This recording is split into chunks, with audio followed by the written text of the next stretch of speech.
Hi everybody, this is our lecture for the week.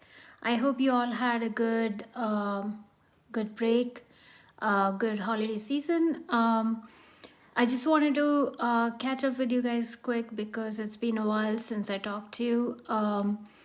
The last time you guys finished your assignments, most of you submitted. I'm really happy with the way you guys are engaged in this class.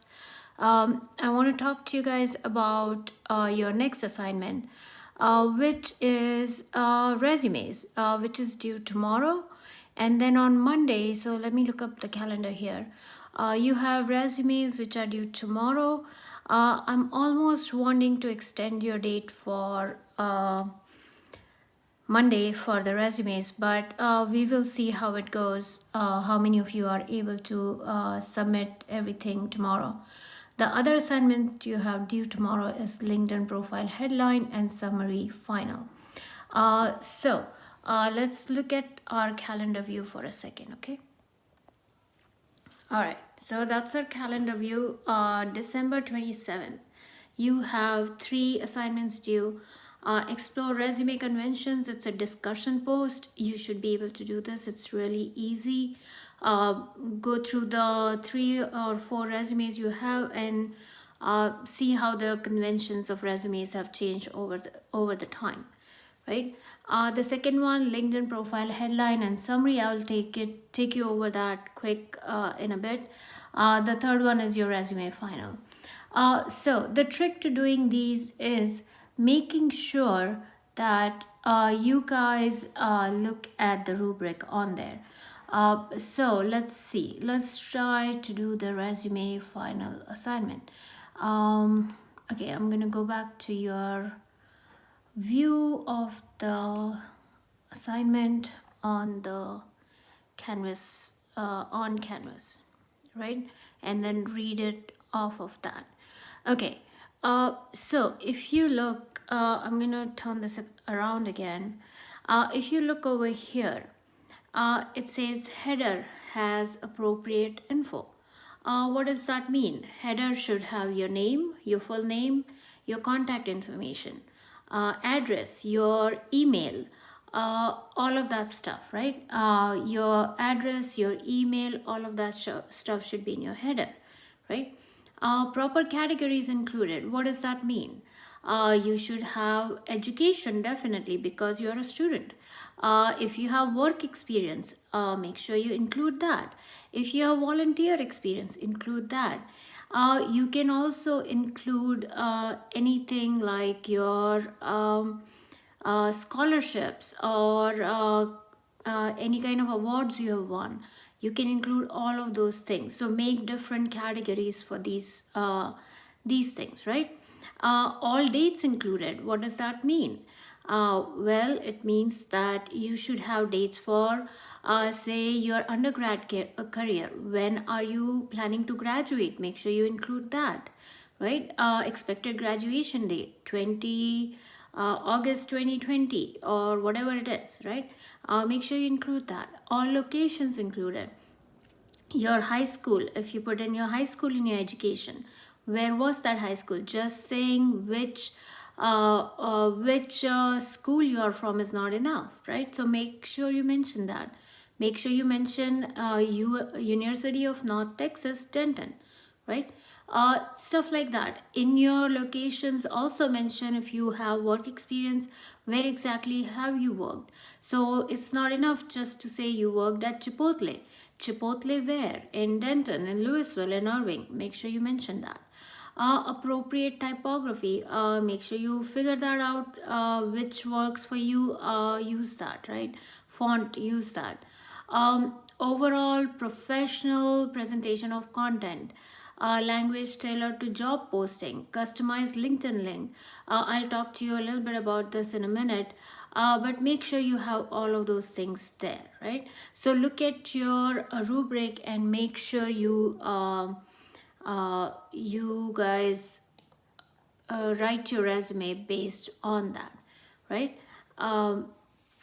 So it says in your resume final also to select a job or internship posting from an online source or newspaper based on your current qualification. So this could be a job you might be looking for in say summer, right? An internship in the summer, something like that. You don't have to apply to it, but find out a job application, a job posting, and post it and make your resume accordingly. So if your job posting says uh, in the requirements you should have these many college hours or you should have a certain GPA, make sure you mention those in your resume, right? If some of them mention that you should have a job experience, make sure you mention that, stuff like that. So look at what they are saying, and if you have those qualifications, highlight them, maybe mention them before you mention other things, right? Also think about chronologically presenting your information. So your undergrad career comes in first on your resume, high school comes in second, because this is what you're doing right now should be topmost. What you've done already should go below that. Same with your job experience. If you did a job between 2017 and 2018, that should be second on your list. If you did a job between 2018 and 2019, that should be first on your list, right? So think about chronology. Think about all the things you need to include in there. Think about all those things. What should you highlight? If you have a good GPA, 3.5 or above, highlight that, right? Make sure you mention it. All those things add in there. When you write your experience, start with action verbs, right? Stocked inventory for uh, a shoe store, make sure you do start with stocked inventory, right? Your action verbs. Managed 55 customers on my shift, uh, whatever it is, start with your verbs, action verbs on your experience. So those kinds of things kind of catch an employer's attention, right? So make it like a bullet point or something like that. Don't write a paragraph where they have to go and look for information, right? It should be easily skimmable, easily traceable. So think about those things when you're writing it. Think about some contrast. Don't have one font for the whole resume. Maybe have your education, work experience, a relevant coursework in a different font than the other one. You could do contrast through italicizing your words. You could have contrast by making your text bold or making your font a little bit different from on two sides, right? But keep it consistent throughout. But that's about all you have to do for your resume. Try to put in as much information as you can. Put in volunteer experience if you don't have work experience. It still shows an employer that you are a good hire, that you go outside of your academics and do other things. If you play sports, mention those. If your team has won an award, mention that, right? If you have competed, mention those. A lot of my engineering students do FTC and FLL, mention those things. If you went to the regionals, if you went to the world championships, if you won some awards during that time, you can mention all of those things, right? So be as comprehensive as possible when you write your resume. Give the employer your full picture of what it is you have done, right? Give them a good impression, give them your branded image. Don't make your resume sound like everybody else's. What makes you stand apart, highlight those things, right? It can include language. If you have language, if you're bilingual, trilingual, mention that, right? Special skills, mention those things. Okay, I want to also quickly show you your LinkedIn profile. So what you're doing here, you can write it in a Word document. It doesn't have to be a LinkedIn link for now, right? So all you have to do, okay, let me just check on that. But your LinkedIn headline and profile. Basically, it is your profile and the summary for your headline and summary. Yes, so that's all you're doing, right? So let's look at that assignment quick. What does it say you have to do? You don't have to open a LinkedIn profile on the LinkedIn site, though you will have to do it towards the end. So if you open it now, that's fine too. But for this assignment, you just need to write a Word document and submit that, right? So here is your assignment. So let's see, what does it say? In addition to designing a resume, write a separate LinkedIn headline and summary of your general qualification that will appeal to recruiters and hiring managers. Your headline should function like a headline of an advertisement. It is designed to capture a reader's attention, right? Can be up to 120 characters. So let's look at some examples. Here you have on your modules, you should have a LinkedIn 101 point PowerPoint, and it will give you examples of what a headline looks like. So here, let's see, all the way down, there it is.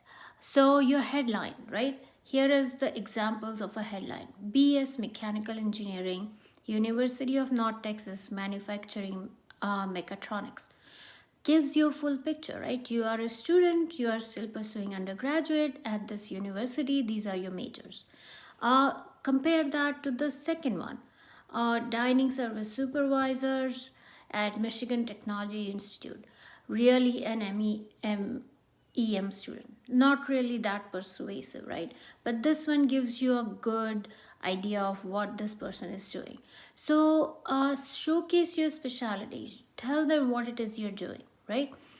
So think about that when you're writing your student headline, when you're writing your headline, right? Use keywords. So look at this PowerPoint and see how to write that.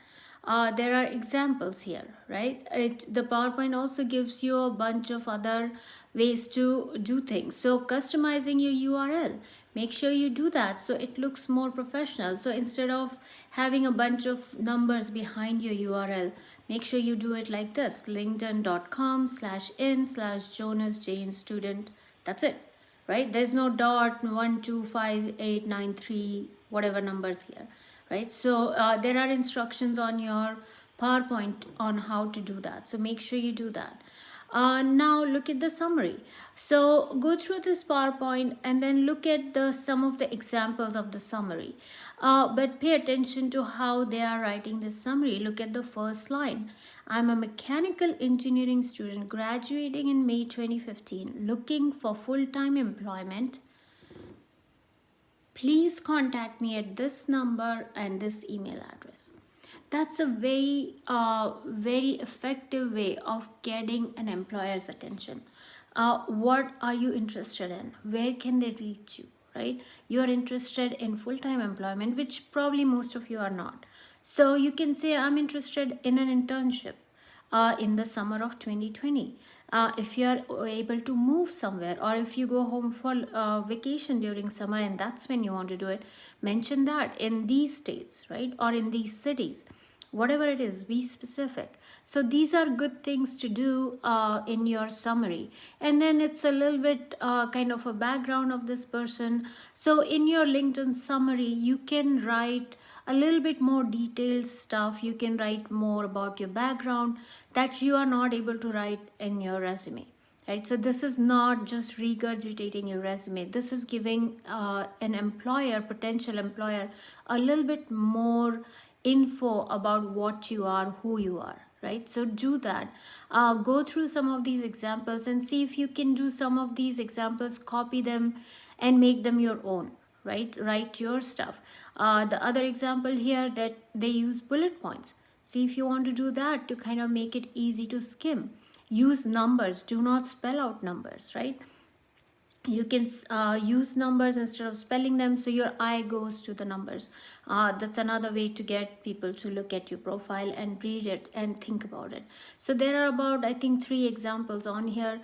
Look at those examples. Look at the resume rubric before you start writing your resume. I will give you some feedback on that.